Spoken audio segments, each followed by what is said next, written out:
Let's discuss nucleic acids. So nucleic acids are long polymers. It's another class of organic compounds. And these organic compounds are made up of nucleotides. Okay? And structurally, a nucleotide has these chemical features about them. So they have a sugar, a 5-carbon sugar. Here's the number 1 carbon, number 2, number 3, number 4, and number 5 carbon. Attached to the sugar at the number 1 carbon is a base, and attached to the number 5 carbon is a phosphate group. So this is a nucleotide. A sugar, a base attached to number 1, and a phosphate group attached to number 5. That's a nucleotide. So your nucleotides are named according to the base that's attached to it. And the possible bases are, so the bases that attach here and that name the nucleotide are adenine, guanine, cytosine, thymine, and uracil. So you have 5 potential bases. And of these 5, these 2 are called purines. These 3 are called pyrimidines, based on their structure. So you have 5 bases: adenine, guanine, cytosine, thymine, uracil. Okay. Now let's look at the types of nucleic acids that you have. So there are 2 types of nucleic acids, basically. So types of nucleic acids. You have DNA and RNA. DNA stands for deoxyribonucleic acid. Deoxyribonucleic acid. And RNA stands for ribonucleic acid.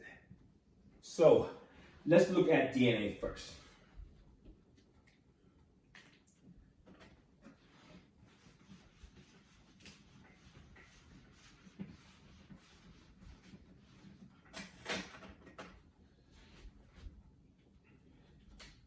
So DNA is the hereditary material of our cells. This is the molecule, hereditary material. This is the molecule that carries on our genes from one generation to the next, passed on from parents to offspring. Okay, so it's DNA, and it's organized as chromosomes. So DNA is wrapped around proteins called histones to make chromosomes, and each cell, except for your sex cells, contain 46 chromosomes. Half from the mom, half from the dad, okay?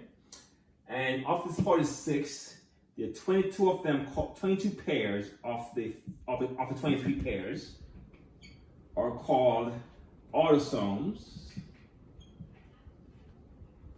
And then the X and Y pair are referred to as the sex chromosomes. They are involved in determining gender. Okay?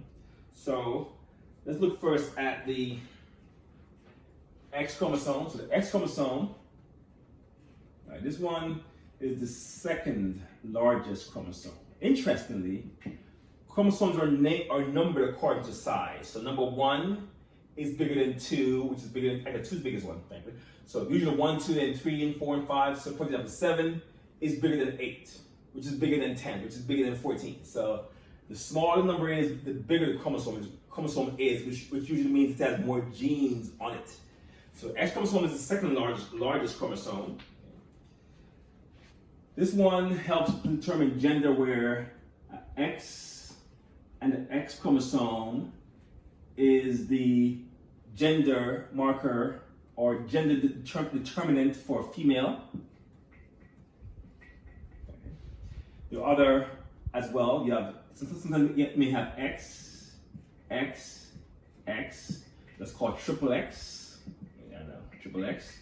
And here it's still female, and usually these females are taller, have some additional features that's not present in the XX female. You also have females who just have one X, period, okay? This is called Turner syndrome. And usually there are some issues here. Okay, you may have things, shortness of stature, among other things. So there are three versions or three combinations of X's that can give you a female, all right? The Y chromosome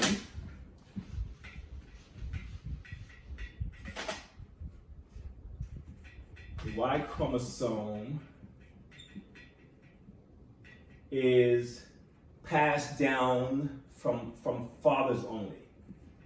From fathers to sons. Okay? And so this is one way we can chase genealogy, lineage, traits from through generations.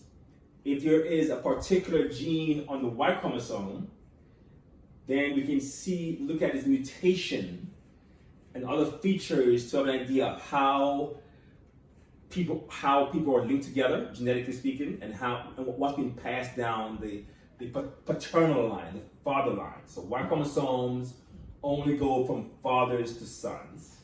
This one is a pretty small chromosome. It's probably the smallest chromosome there. Very small chromosome with very few genes on it. It's amazing that it actually survives. There's some theory that the X chromosome is kind of kills it off over time, but I'm not sure. But for sure, it's one of the smallest ones with very few genes on it, unlike the big X chromosome there. Okay.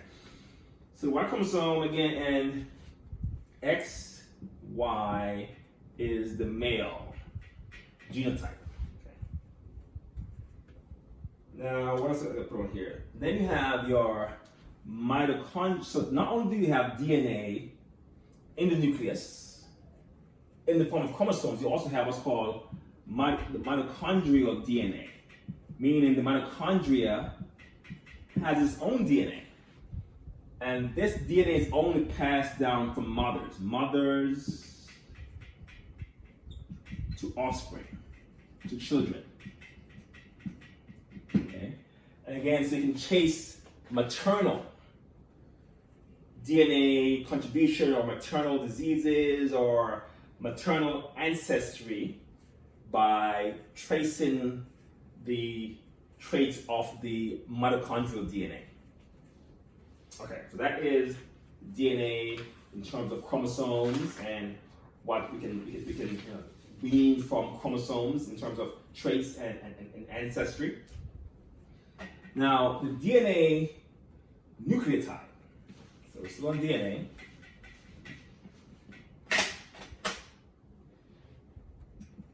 The DNA nucleotide. Actually, let's pause here. Then we come back here.